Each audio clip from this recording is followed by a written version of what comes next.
Hello everyone, कैसे हैं आप सब। तो हम डिस्कस कर रहे थे आपके ज्योग्राफी क्लास 6 का chapter 5 major domains of the earth. अभी तक आपके दो मेजर डोमेन्स आपके डिस्कस कर चुके हैं। पहला आपका lithosphere and second is hydrosphere. अब थर्ड जो आपका मेजर डोमेन है वो है आपका एटमॉस्फेयर। तो एटमॉस्फेयर क्या होता है? The earth is surrounded by layer of gas called the atmosphere. तो जो आपकी अर्थ होती है उसके चारों तरफ एक ब्लैंकेट की एक यानी परत होती है गैसेस की और एयर की। तो वो जो सारे कंपाउंड्स मिलके एक एटमॉस्फेयर को बनाते हैं। This thin blanket of air is an integral and important aspect of the planet. तो जो आपकी ये परत है पतली सी जिसे हम एटमॉस्फेयर कहते हैं, तो ये इंपॉर्टेंट क्यों होता है? Because it provides us with the air we breathe and protect us from the harmful effects of sun rays. तो जो आपका एटमॉस्फेयर होता है, पहला और सबसे इम्पोर्टेंट, ये हमको वो ऑक्सीजन वो एयर प्रोवाइड करता है जिसकी वजह से हम जिंदा रह सकते हैं। आपकी ऑक्सीजन इसी एटमॉस्फेयर का एक पार्ट है। And second, it protect us from the harmful effects of sun rays. आपकी सन की रेज होती हैं वो इतनी पावरफुल और इतनी हार्मफुल होती हैं, हमारी जो स्किन है उसको पूरी तरह जला सकती है आपकी जो सन रेज होती हैं, बिकॉज वो इतनी पावरफुल होती हैं। एटमॉस्फेयर में जो लेयर्स होती हैं, डिफरेंट डिफरेंट गैसेस होती हैं, वो हमें सन की रेज से काफ़ी मददगार होती है प्रोटेक्ट करने में। जो सन की जो हार्मफुल रेज होती हैं जिन्हें हम अल्ट्रा वायलेट रेज कहते हैं, वो हम तक डायरेक्ट नहीं पहुंच पाती क्योंकि हमारी जो एटमॉस्फेयर में जो गैसेस है वो हमें इससे प्रोटेक्शन देती है। Next, the atmosphere extends up to the height of about 160 kilometres. The atmosphere is divided into 5 layers based on composition, temperature and other properties. जो आपका एटमॉस्फेयर है वो आपका 5 लेयर्स में डिवाइड किया हुआ है। और किस बेसिस पे? आपका कंपोजिशन मींस हमारी नीड के हिसाब से वो किस पोजीशन पे है। सेकंड, टेम्परेचर के हिसाब से। और कई अदर तरह की प्रॉपर्टीज लाइक ओजोन लेयर होती है वो आपकी स्ट्रेटोस्फेयर में होती है जो हमें हार्मफुल यूवी रेज से प्रोटेक्ट करती है। These layers starting from the earth surface are called the troposphere, stratosphere जिसमें आपकी ओजोन लेयर होती है, mesosphere, the thermosphere and the exosphere. तो ये आपकी 5 लेयर्स होती है अर्थ से स्टार्ट होते हुए।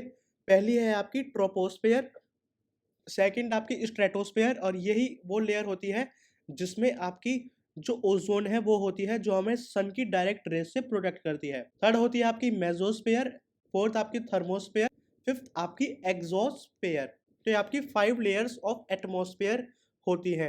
एटमॉस्फेयर है वो मेनली इन्हीं 5 लेयर से मिलके बना हुआ है, यानी अर्थ के चारों तरफ आपका जो एटमॉस्फेयर है वो इन्हीं लेयर्स की हेल्प से मिलके एक हमारे लिए एक ब्लैंकेट होता है, हमारे लिए एक परत होती है अर्थ के प्रोटेक्शन के लिए।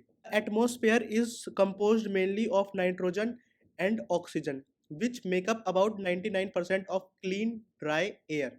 जो आपका एटमॉस्फेयर है उसमें मेनली आपकी दो गैसेस हैं, पहली आपके नाइट्रोजन और second is oxygen which makeup about 99% of clean dry air. जो आपकी ऑक्सीजन और नाइट्रोजन है ये दोनों मिलके आपकी 99% आपकी ड्राई और क्लीन एयर बनाती है। नाइट्रोजन 78% होती है आपके एटमॉस्फेयर में, oxygen 21% and other gases like carbon dioxide, argon and others comprise 1% by volume.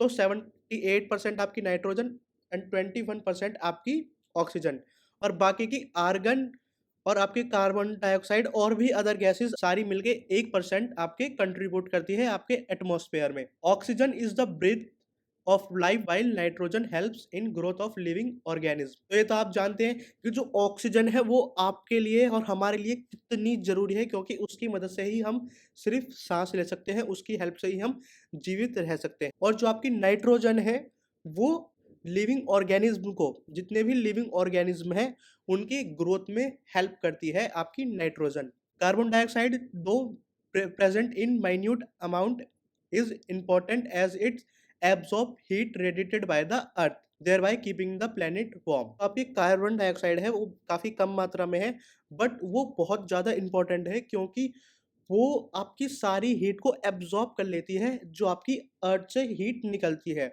और आपके प्लेनेट अर्थ को वार्म रखने में हेल्प करती है। कौन सी gas? Carbon dioxide. It is essential for the growth of plants. तो जो आपकी कार्बन डाइऑक्साइड है वो आपके प्लांट्स के ग्रोथ के लिए सबसे इम्पोर्टेंट गैस है एटमॉस्फेयर में। प्लांट के ग्रोथ में सबसे ज़्यादा एक इम्पॉर्टेंट रोल प्ले करती है। तो आपका एटमॉस्फेयर जो आपके अर्थ के चारों तरफ एक सराउंडिंग्स में डिफरेंट डिफरेंट गैसेस और एयर से मिलके बना हुआ है। बढ़ते हैं आपके नेक्स्ट पार्ट की तरफ। एटमॉस्फेयर का जो सेकंड पार्ट है, हमने अभी डिस्कस करा कि आपका एटमॉस्फेयर क्या होता है, एक डिफरेंट डिफरेंट गैसेस और लेयर्स का एक मिक्सचर। अब बढ़ते हैं अब आपके नेक्स्ट पार्ट की तरफ। तो नेक्स्ट पार्ट में है आपका the density of atmosphere varies with height. यानी जो आपके एटमॉस्फेयर की डेंसिटी होती है वो डिफरेंट डिफरेंट हाइट्स पे वेरी करती है। How it's possible? It is maximum at sea level and decreases rapidly as we go up.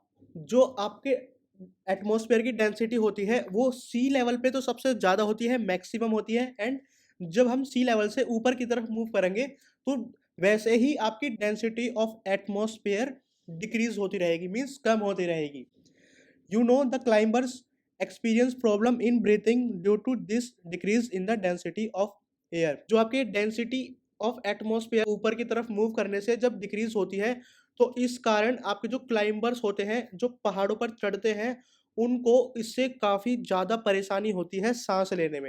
जो आपकी एटमॉस्फेयर की डेंसिटी होती है वो सी लेवल पे सबसे ज़्यादा होती है, मीन्स जो वहाँ पे गैसेस की जो डेंसिटी होती है, आपकी ऑक्सीजन की जो डेंसिटी है वो सी लेवल पे सबसे ज़्यादा है। आपको सी लेवल पे जहाँ पे आप रहते हैं वहाँ पे यानी आपका जो सी लेवल है वहाँ पे आपको सांस लेने में कोई दिक्कत नहीं होती, क्योंकि वहाँ पे ऑक्सीजन की जो डेंसिटी है वो सबसे ज़्यादा है। बट तो जब आप ऊपर की तरफ मूव करेंगे तो आप की जो एयर की डेंसिटी है, एटमॉस्फेयर की जो डेंसिटी है, या फिर कहें ऑक्सीजन की जो डेंसिटी है वो डिक्रीज होती रहेगी, जिस वजह से they have to carry with them oxygen cylinders to able to breathe at high altitudes.